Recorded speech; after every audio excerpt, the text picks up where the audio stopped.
God does. We don't see it from God's perspective. But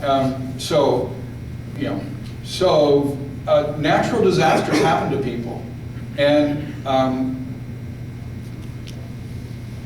look, among the realities that things like Japan point to are these, to me. For one thing, although God sometimes really plucks people right out of the fire, or keeps them alive through the fire, like in the book of Daniel, and is capable of that. And one of the mistakes is to just let go and pick one direction or the other. I suppose mistake. And but to be caught in a tsunami means you are probably going to die. If we have if the mountain blows up, help is not going to get to Gig Harbor for 4 days. You know that. That's what the emergency people tell us. So when you see people, remember Hurricane Katrina? You know, when dawn came up in Japan, and the lady was waving her towel out the window of her lovely home, and the people were waving their flags on top of the airport and all of that, they had been without water for 14 hours. And there was no rescue in sight. They were still surveying to find out what the heck was going on. So part of the reality is that, although God loves you and can work miracles, if the mountain blows up, it's going to be 4 days before we get help. So, among other things, beloved, for crying out loud, get your earthquake kit together. I want to make a comment. Last week, in my high school, 3 of our students were killed. Oh. And so that starts you thinking, Yeah. Why? And then so that's a small disaster. 5 children in a car, all hurt, 3 dead. So that makes you think on a local level. And these are all kids I had in class, so I know them intimately. Then you look at the big picture, but each person that was killed in the tsunami and the earthquake, or these 3 boys, have families. And within those families, who else do they touch? And so, you know, we're looking at this huge disaster, but when it comes down to it in the scriptures that we find so precious to each individual, is that he loves us. He knows the hairs on our head. He knows the plan that he has for us. And so if we bring it from the big disaster down to individual people and individual families and who they touch and the purpose in that. So each of the people that we've lost, whether those be those 3 boys killed in that car wreck or the thousands of people in Japan, they all have families. And somehow, some way, if we can put it in that regard, we can see that there's a purpose, because that's going to touch families' lives and community lives, and it's going to extend out. And in God's plan, there is a reason for that. So I guess that's how I need to look at things, because those are the pressures, the scriptures I hold most dear, that he loves me and that my life has a purpose for others. So Crucial to think, God loves me, God knows me, God understands my suffering and has a purpose, and often God can bring good things out of bad things. It does not mean, by the way, that God sends bad things. God sometimes sends bad things. Sometimes God sends bad things as discipline. But in the main, bad things are just part of life in the real world that God has made, and we ought to know that. I don't share the view that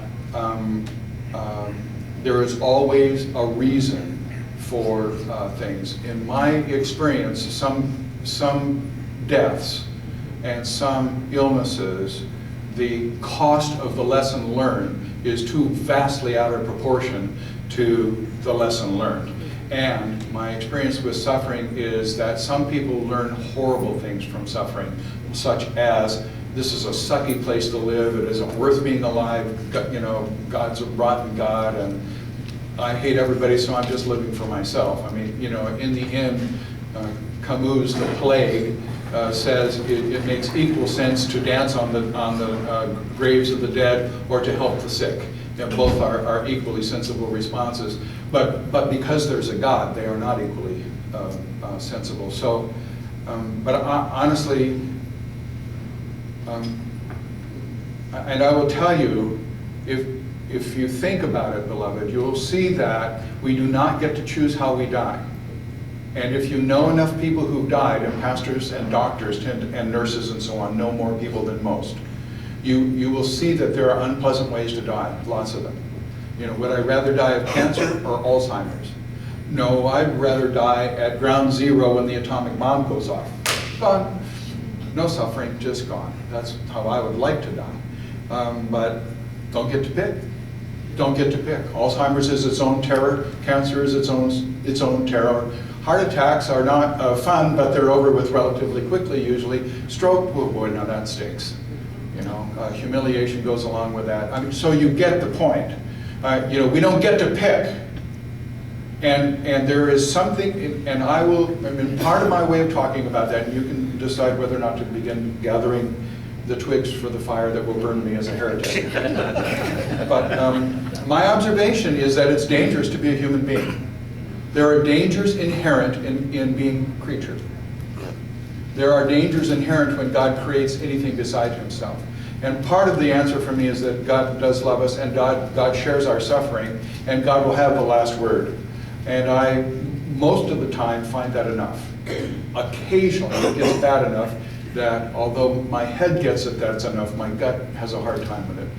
And I will say this about God having a plan for our lives. You know, Jeremiah 29, for I know the plans I have for you, plans to prosper you, not to harm you, and all of that. You know, you have to read that sucker in context, friends.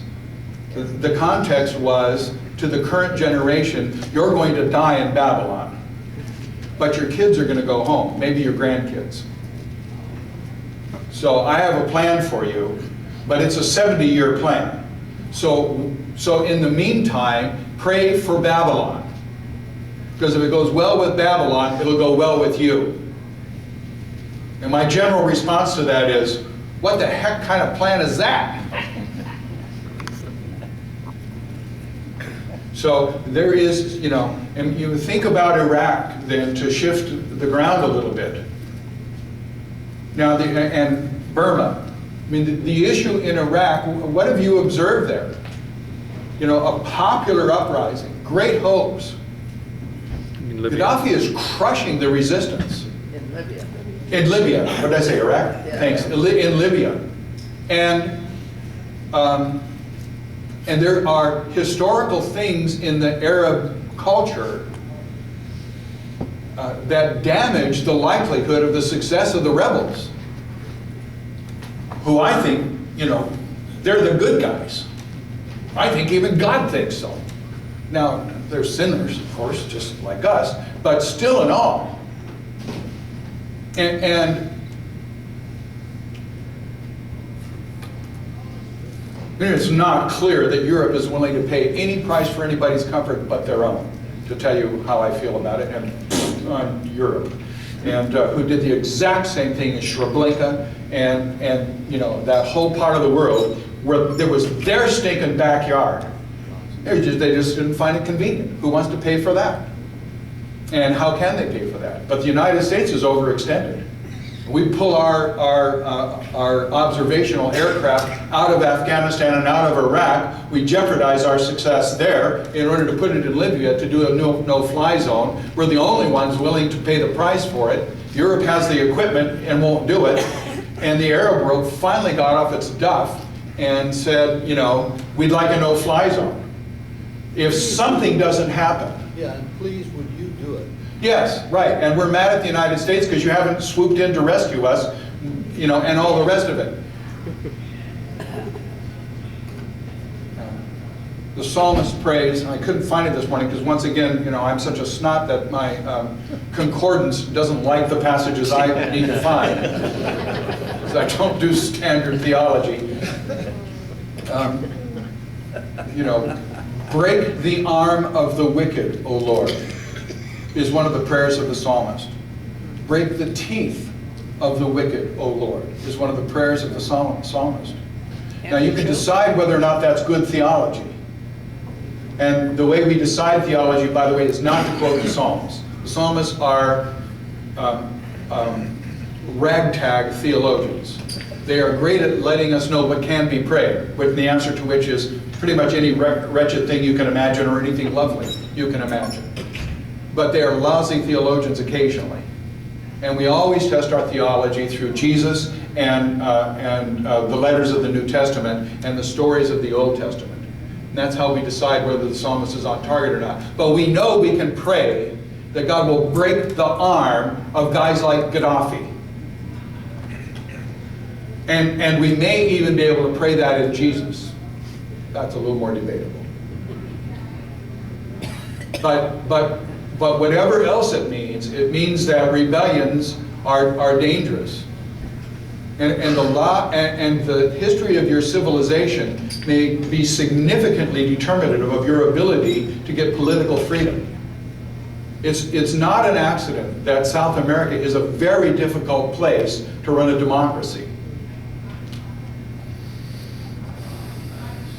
And we forget that our democracy stands on about 1,000 years of history. You know, and began, by the way, with the powerful lords who had their own stinking armies, who managed to make the king grant them some consular authority. The king couldn't just arbitrarily decide anything. He had to at least talk to his barons. Well, he only had to talk to them because they had their own darn armies. It wasn't like somebody arrived at an Enlightenment idea about freedom. This isn't Thomas Jefferson nascent. This is just people with enough might to make the king behave a little differently. But it's out of that that comes our heritage of freedom. And it's out of what came out of that across 1,000 years. So in America, we stand on the shoulders of all of that. Other cultures don't. It's risky to be a human being. I can't get away from that. It is risky to be a human being. If the volcano blows up and you're in the wrong part of Washington State, you are almost certainly going to die. If the volcano blows up and you're in Port Orchard, where I live, it's going to be 4 or 5 days before anybody sees you waving your pillowcase from the top of the house to come and rescue you. And that's the way it is. And you do not know what you will die of. And Jesus' answer is, be ready all the time. Be ready all the time. And you are loved, you are precious, God has the last word. And I like those of what you've said, several of you, and I'm glad to hear it from a bunch of you. We really don't see things from God's perspective. Life is really quite precious to us, and we are precious to God, and we are not expendable. You know, sometimes I've kind of thought during my ministry, you know, God is able to ask you to pay the price. Because God asked Paul and Peter and the whole bunch to pay the price. And, you know, missionaries took their children into the mission field. The Christians in Rome took their children into the arena to die. Because it was better to die a Christian than to be raised a pagan. There are some ways of living that aren't worth it.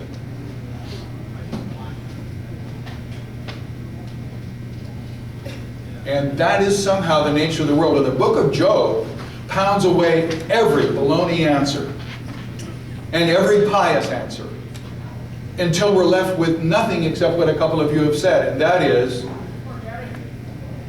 God understands it, it makes sense to God, He made it this way, and it doesn't make sense to you, and it doesn't have to. God is not answerable in the end to us in some sense. And yet, we have these very interesting exchanges between God and Moses over where Moses insists that God be accountable to his own self. And does God really need that? I don't know. And you kind of have God and Abraham having it out about the destruction of Sodom and Gomorrah. Remember that? And there's Abraham trying to hold God accountable to God's own goodness. You know, well, if we could find 20 righteous, would you just save the city? All right, for 20 I'll do it. Oh, well, how about 10? You know, but it's really Abraham holding God accountable to God's own goodness. Well, does God need to be held accountable? I don't know, but God is at least willing to talk to us about it. And I love God for that. But occasionally when it gets really close and personal, I'll never forget the agony of praying over a dear little old lady who was so sick, and her liver and kidney shut down, and you know, when that happens to you, you just get more and more yellow. And she just had a really strong heart. And it took her about 10 or 12 days to die. And every time I would call on her about every second day and just leave the hospital in knots. And you know, so you probably don't want me to call in the hospital after you hear this, but I've asked God to let a lot of people die. And sometimes I've prayed that out loud. And people have died shortly after that because they needed permission to let go. Some people literally will stay alive for their family way longer than you would imagine you could keep your body alive by willing it.